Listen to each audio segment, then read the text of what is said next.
fact that the time frame on Comey's firing has changed. The White House initially hung it on Rosenstein's memo, but yesterday Rosenstein told senators, was told the day before that Comey was going to be fired. You know, that's one of the questions that came up in there, in which the Deputy AG said, let the record speak for itself. And I think that's what we have to do. The timeline will be reviewable and in fact, will be looked at that way.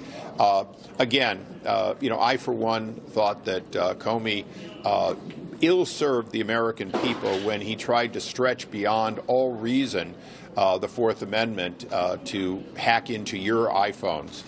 So I have had a belief that he didn't respect the Constitution, had become in love with the camera, which is normally for politicians, and that he began thinking that he was somehow larger than the FBI director, and effectively being the FBI director and the Department of Justice. The Department of Justice is the FBI director's boss, not the other way around. Is Mr. Mueller on a witch hunt? Do you share the president's view?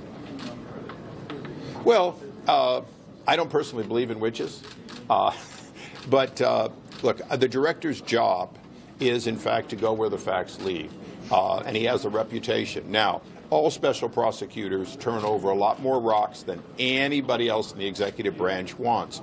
You know, the reason that the old statute, if you will, the Kenneth Starr statute, expired was because of that tendency to turn over rocks even without being asked.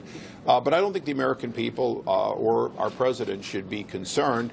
I think that that this is somebody who's done a lot of investigations, and yes, he's going to find things beyond the scope that the narrowest interpretation of either Republicans or Democrats would want.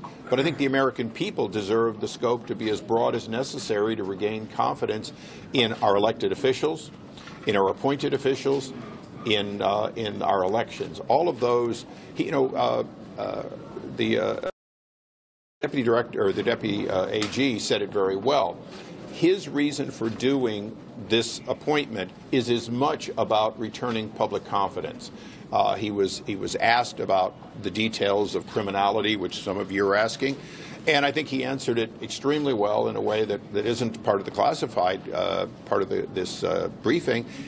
That the American people deserve public confidence. The statute was available to him to use to regain public confidence. And I think for all the members of the press, you're all about getting public confidence back. Without an independent and decidedly trustworthy prosecutor that has the ability to go where the facts lead and to increase his scope, if appropriate, beyond just the four corners of the Russian activity, then the American people aren't going to get their confidence back. And that's what this is all about. It took a little while, but a relatively short amount of while by Washington standards.